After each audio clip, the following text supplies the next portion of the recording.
पूर्वतन बालीगुड़ा विधायक स्वर्गत करेन्द्र माझी एकादश कार्य नगर उन्नयन मंत्री जोगदे श्रद्धांजलि अर्पण कले।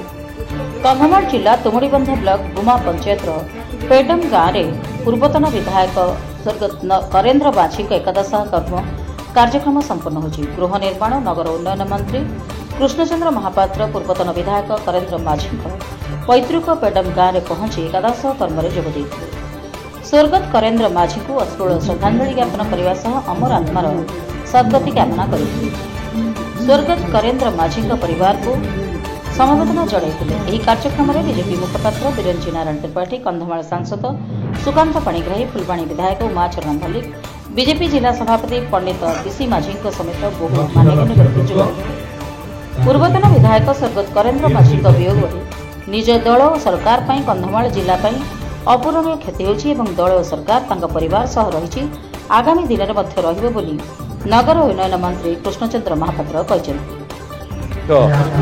नेता थिले आउ दुई थर विधानसभा रे निज नेतृत्व जाहिर करथिले। ए अंचल जणे नामी दामी हसखुसिया युवक थिले। एभली तांकर देहांत आज समस्त पई कष्ट देइछि, आम दल पाई भी कष्ट देइछि, आम सरकार पाई भी कष्ट देइछि। तेणु आज आम समस्ते तांकर ए क्रिया कार्यक्रम रे आम समस्ते उपस्थित छु एवं प्रभु को पाखरे प्रार्थना करूछु तांकर आत्मा को सद्गति करंतु एवं तांकर परिवार को असीम शक्ति दियंतु, धैर्य दियंतु। समाने ए भलिया दुख कष्ट रु जेमती रक्षा पाती एवं आगामी दिन रे दल एवं सरकार तांको परिवार संगे रही रहिबो मत। बालीगुड़ा इसाक प्रधान का रिपोर्ट, पब्लिक ओडिशा, साधारण लोकों स्वर।